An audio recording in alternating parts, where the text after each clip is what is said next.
So guys, we are day 23. Yikes. Yeah. This month has truly been flying by. So today, we are going to talk about this particular author that was new to me this year and hijacked. I do mean hijacked my time. This is an author that is all about romance.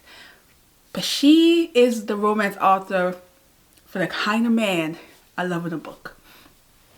Now, Christina C. Jones introduced me to the Rich and Dangerous, and Gray Huffington gave me all Rich and Dangerous. And I was loving it. But her stories are all in the same community. They are brothers, sisters, best friend. It is literally continuous. So this is why I end up reading 14 of the books, because they're all connected somehow. So I'm going to give you the rundown of how these characters are connected, how the storyline goes, what characters I really love, why I love her books, why her books are addicting. You're literally going to want to keep reading, especially if you like alpha, rich, dangerous men. You're going to love this. So, when did I start reading Gray Huffington book? July, and it just kept going. And I find that I'm addicted. Now, I'm going to start with the last book, and that's Rucker. And I just read her last book, and I just finished it 2 days ago, because I was like, yeah, it just got released this month, and I was looking forward to it. Now, I'm a little bit sour, because now I got to wait, I don't know how long for the next book, because in Rucker,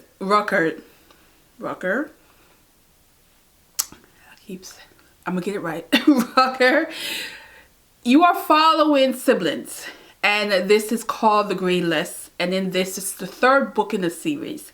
Now you do need to read them in order to kind of really get the issue and what really happened to their life, why they're pretty much how they're living. So in this story, you have this sister, and she is what we call the hunter. She is the one in the family that is the assassinator. So in this family, they are very smart. They all are very educated, and they all connect in a way that they will need each other. So there's a doctor in there, there's a chemist in there, there's a lawyer in there, there's different kind of people in the mix in this family, but they all educated and smart as hell, and they find a way to get around the system. Now, even though they're dangerous, their targets are always bad guys as well. So they're not targeting innocent people, they're targeting bad people, but they are lethal. And in this one, she met her match. Now, if you follow the series from early on, which I'm going to show you when I get down to the list, because it all connects, that you will realize that she was that sister that you just can't see her being tamed. Like, how? And then in this series, she met her match. And how the author, the way Gray, spin this story, I was screaming, I was a little bit mad, I was scratching my head, I was wondering what the hell, what? Then I was mad at chemistry in this one. So for those of you who have not read the third book that just got released, read it. This is probably the first time I was ever mad at chemistry. But needless to say, she went there. She went there with this one because I wasn't expecting that. And how it ends also is like an open ending in a way where we want to know what's going to happen next. So that's how she gets you. She has yet to fail me in any of these books. And that says a lot for an author that had this many books. So let's start with the first book that had me hooked. Luca. Luca is the brother that went to prison because he was protecting his sister. Comes out and he meets his sister's friend. Instant connection, something about her that draw, except for she's on the run. She's on the run from a man that she has a child with, well, 2 kids with, and she wanted to protect herself and the kids. So she ran away, and she ran to her mother's town that he doesn't know anything about. However, she's there and she's starting over. She was a person that never worked. She's, basically there's that control this man had over her. But now she having to like follow her own dreams, follow the things that she always wanted to do, all that stuff, yada, yada, yada. Needless to say, romance blossomed between them, and just think of what happened when that man find her. Yeah. This is when I find that an alpha male that can be aggressive can be so lovable in a book, because Luca was lovable. Luca was that brother that you just like, you and especially what he went to jail for, you even love him even more for that. And so I was like, oh yeah, I was here for this, and I was like, oh, I'm gonna read the next one. The next book in the series is called Lyrics. Lyrics is the sister that Luca went to jail to protect. And she's damaged from that situation that happened to her, and the whole guilt of her, what happened to her brother. I mean, that brother sacrificed, I want to say it was either 8 or 10 years he got. He sacrificed a lot of his life. So she's been guarded very much in the house. She doesn't go out. She doesn't date. When she do go out with her friends, she's very limited of who comes near her. So she has to like shed all of that and be able to live again freely and trust a man. And then comes the friendship, Ken. So in this, Ken is the best friend of her brothers. She has 2 brothers, and Ken is the best friend. And how for years Ken has looked at her a certain way. She's also, but again, she's been guarded and not getting close to any man because of what happened to her. How these two hide their relationship from Ken, the best friend, and the sister hiding from her brother, is what gave it a little spice and extra. But it's just something about how they are very protective, because Ken also is very protective of his family. And in this storyline, you find that all these brothers, when it comes to their family, they will go all out. They don't care. All right, that's the second. The third one we have now is Lakes. And Lakes is the brother that is just the pain in the butt. And he's a middle child. And then this was a second chance relationship, and you know, there's that one person in his life that he can't seem to let her go. But he also not good at communication. So how these two are able to get past it, and the decision that they made that they didn't know was gonna come back to bite them. Yeah, I was really liking Lakes. At first I was like, I don't know, between Luca and Lakes, no, I was thinking. So then there was a novella. So there's 2 novella after, which is The Parents, and this one is Liam, the father. And the father had a little dirty secret with his wife, their mother, that they never said. And many years they came back to bite them, and they have to like tell what really happened and how they became, there was some extra people out there, that kind of deal.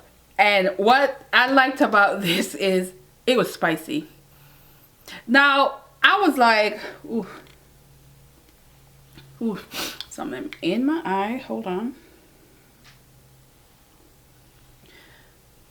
Now I was like, these are supposed to be grown people, and just to know that Gray wrote a story about parents that are supposed to be older now, and they going down memory lane. This was spicy. I was just like, wait a minute.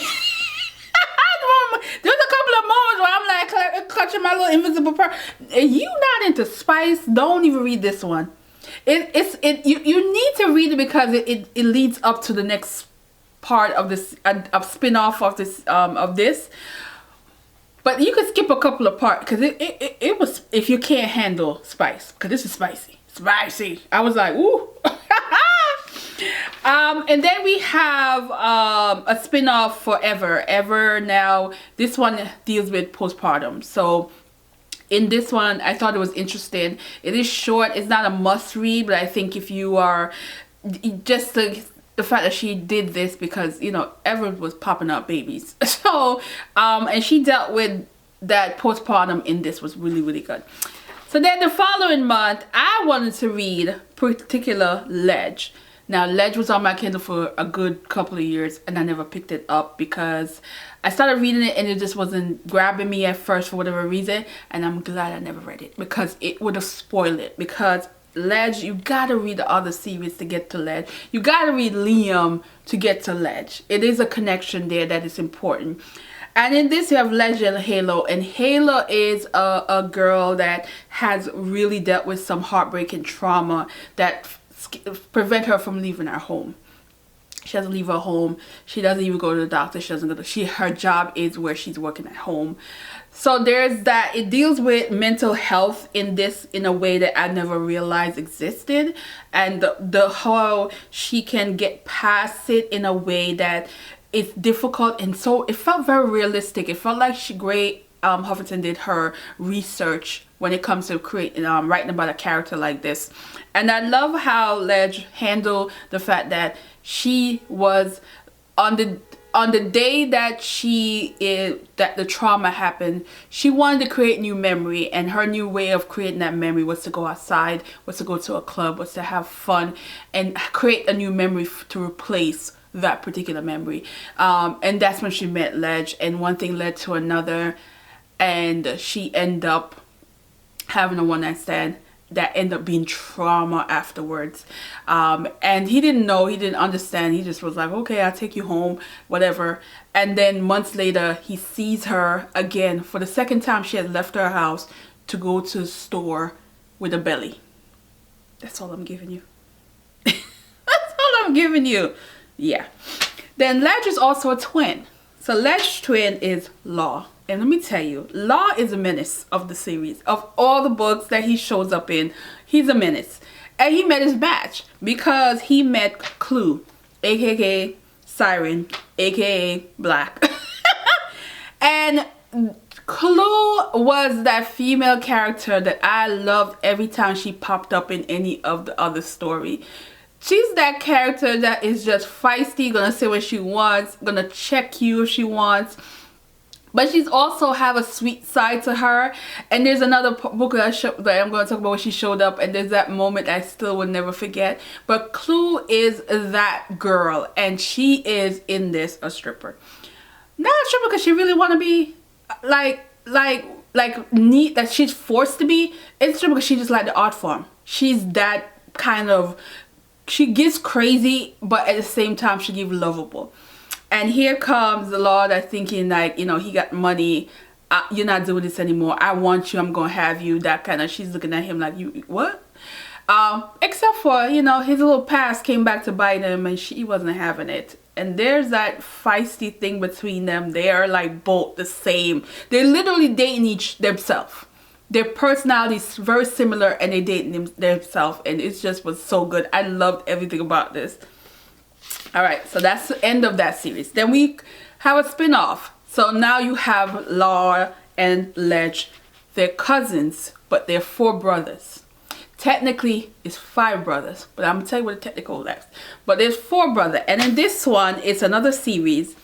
And this is the Berkeley Bred. And these are 4 brothers that are diehard. They've been through a lot. Their mother had a mental illness, and the mental illness caused her to unalive her husband, which was their father, and herself. So imagine that kind of heavy trauma for young boys, young black boys to have to deal with. And in this storyline where you follow these 4 brothers, different paths that they took because of what happened to their parents. And the first one, you have Malachi. Malachi is for the streets. For the streets. But the streets came knocking on his door, and the streets unalive his wife with his baby was there. The baby lived. They didn't harm the baby, but that haunting of knowing that she didn't live, and he has to raise his daughter on his own. So he went on he went off the grid, living in like a farm area, growing his own vegetable, become a vegan like his wife was, just living off the grid and raising his daughter. But his daughter is young, but she's being raised as like an adult in terms of do not trust any human, pretty much. But she's smart. She has multiple language, and she is very much very inquisitive, but at the same time she does not portray herself as the age that she is because of how smart she is. And that's the only lifeline he has. He also isolates himself from his brothers, from his friends. He's just out there. And there comes a point where he realized he can only do but so much. He wanted a tutor. He wanted a living nanny that is also an educator. And here comes this woman who's been in a coma for 2 years. 2 years, and she's drawn to a town, to people, to him. She doesn't understand why she's drawn to them. So this one has some magical realism in it, which was so different from anything she wrote. But it worked for this story, and it works to see the pain. It works to see how her memory is connected to the ex, not the ex-wife, the wife that was unalive. The memories link, because the day she was in a coma happens to be the day that the wife was killed. Just think about all of that and how interesting this story was. Gotta read it, but you have to read from the beginning. Then we end up with Milo. Milo now chose the educated route. He chose the route of being a psychologist. He was so dedicated, but he's like a watchful eye when it comes to his family, because he's always thinking that my mom curse might be one of the brother might have the mom's curse kind of deal. And in this one, you have him, and there is Nature. Nature is also a doctor. She is she's a gyno. And in this one, she's at that age now, you know, she wants to have a kid, and she's like, you know, she's gonna go and get a kid from the bank or whatever. And he volunteered. So there's that, I still have feelings for you, and we're doing this parenting thing. And what could happen. So just think of that. But what I like about Milo in this is, because Milo is the one that's legit, the one that chose education, he's also the youngest brother. Every time he get himself in a mess, he don't even gotta do nothing. His brothers are ready to protect him at all costs, because he is the one that is considered not dirty. This was so funny in certain aspect of it. There's a particular club scene that I love in this book where he really was going there, and they got up so quick, including the cousin-in-law, and they were ready. And I was like, oh my god, this book was so good. But Milo's like that's the least favorite brother of the bunch. Like, he's the one that I just was rolling my eyes a couple of times. But there's a part where I felt like, yeah, I was like, all right, I like you, Milo. Which we're gonna go to the other brother. Then we had Maai. Now, Maai and Glacier. This is probably the most, I would say, when you say ride or die, this is ride or die. This is a man that was willing to give up his love and go to jail to protect his woman. And you have this in here. You have how they met. Literally met by the fact that she had no way to get to her graduation. She's in a cap and gown and can't get to her graduation. She has no family, no one, you know, around, you know, her. The only family member she had is a grandmother that has Alzheimer's. That's, the memory is just not, you know, that great. And in this, she's, you know, she doesn't have anybody, and he felt something for her, and he said to her, handle your situation. And 3 months later, he knocked on her door, because he was all his brothers are going on a trip with somebody, and he just was like, I don't want to do that anymore. So he went and got her, and it was like, you handle the situation? She said, yeah. Yo, their romance was so nice. She was a nurse, and the ex came back, and it was a mess. It was a mess. It was so good. It was action packed. It was if you like books that is like romance but action, this was it for me. I was like, but that end of the book, was probably the most like, the best ending of all the stories so far. The ending of this book did something to me. I was just like, oh, like I wanted to say, come, let me hug you. Come on, let me get a hug. That's how I felt about the end. And then you have the brother that I felt like in real life, none of these brothers would be for me. But Mercer and Valley story is so good. It's so good. Like, Valley is very much a musician that is very talented, but she's stuck in a marriage with someone who's not willing to let her go unless she give up half of her money. And so she's just living in a mess. They're not even it's not a marriage, but she's trapped. And here comes this man now, Mercer, who went to jail to protect his family. This is another one. None of them actually went got locked up for something that they did, like they personally did. It's always to cover up something, and in this case he was one of those. And you just throughout the series you hear his name pop up because the brothers always mention his name, but you don't know his story, what happened to him, and now he's out.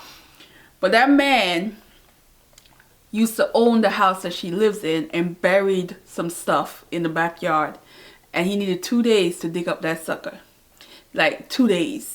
And in that midst, he saw her. She was really sweet about it. Like, I thought that was the weirdest thing, the fact that this is how much she was so numb with life. She was just like blasé with life that she was like, whatever you want to do, sir. Go ahead, get what you need to get in the back. And didn't care. And then she was trying to like feed the man, but then she falling asleep and almost burned her whole house down. It was just so much going on in this. But the chemistry was there, and she needed that. This is one of those where it wasn't about the intimacy in a way of sex. It was the intimacy in a way of being seen. And this is like she's being seen. He's looking at her. But he also needs it. So there's that common ground with this.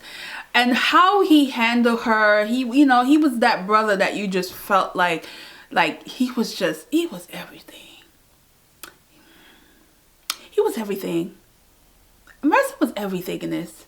Like, I was just like, a real Mercer passed my way, I might. Mercer was just it in this. Everything about him was just it in this. This storyline was just so good. And, but Mercer, had to deal with the secret he didn't tell his family. One brother had to inherit the mess. And this is in the book where I was like, Clue was just so it. And that moment where she's like, come. And she wanted to give him a hug, and that moment is when I was like, oh, I like Clue. And then I was like Milo too, because Milo wasn't having it. Milo was hot, like he was like that youngest brother. Because of his fear, he tracked all of them. He knew where they at all times, all his brothers. And there was moments in this where I'm like, nah, something's not adding up. And so I really liked Milo and Clue showing up in this one. Then I didn't read anything for a little because we gotta get to chemistry. So chemistry is the fifth brother. So their mother had 5 boys. However, the first boy, which is the oldest, chemistry, was from a different man. So this is why the brothers are a little different. The other 4 have the same mother and father, and chemistry is just the same mother that he has. So there's 5. Now chemistry, however, for his father, he has 7 sisters. 7. And they are all pretty much badasses. All of them. And they all have different talent. They're all smart. Chemistry is very smart. He is pretty much the one on the crown for his family. However, he fell for the wrong kind of woman that brought his empire down. But there was always, for him, there was always things built in to protect them if this ever happens. But how the story went was just good. Chemistry was just everything. Chemistry was how the story, he's hardcore. For one, he's hardcore. For 2, if he aim, he's gonna get you. That kind of bad he is. But he also smart. Chemistry is literally the name chemistry for a reason. Like, he's brilliant, he's scientist, he knows things, he knows what to do. But he's also clever in this, and how him and Egypt's story just like go together. And then in the other story with Mercer, Maai, and all of them, you see chemistry shows up in there. So he's that brother that will pop up but can't stay still, and then you learn why he can't stay still. And that whole storyline was so good. Chemistry was so good. But I knew the sisters was gonna be better because I was thinking, yeah. So far, not really. Chemistry story is still top tier. Then you got the second book that I read, which was Rather. And Rather is the psychologist. She's a shrink in the family. But her method is dark. It's not come sit on my chair. No, she will mind F you. But because of what happened with chemistry, there's a deal that was made, and that's how her story was created. So you can't really know what the deal is until you read chemistry, because that deal is what got Rather. But Rather's man, the man that she ended up with in this, Rather's man was so good in this, and his storyline is really nice in this. I love this. I thought she was gonna be a little bit more hardcore in this, but she was tired. She was always like that really alpha female, that really, you know, scary. People look at her in a scary way, but she was great with the mind. She can really get into your head and all of that. But in this, she didn't want that anymore. She wanted to submit. She wanted to be like, you my man, you take charge, that kind of deal, which made the story interesting. But my goodness, that man said, that's my woman, no one's gonna have her. He meant it. And that was the second, and of course I already talked about Rugger, and that is the third sister in this. And that is it, guys. I went down to the nitty gritty. I don't think I missed any of them. I did write down everything in my I literally have a review of all of this. And so so the last one I read in September, and then she released the new one this month. But yeah, I'm a fan. I am a fan. I am absolutely a great Huffington fan. She has not disappointed me at all. I love the shenanigans. I love that I'm still in this world. I love that these characters are all connected by blood somewhere along the line. I love that for the storyline, and because of how it goes, it doesn't even feel like you're reading a series, but it is really a series because everything is a spin-off. So it's kind of like you have to start from the beginning. So, and they're not as long. I did feel Rugger was a little long. It was almost 400 pages. I was like, wait a minute.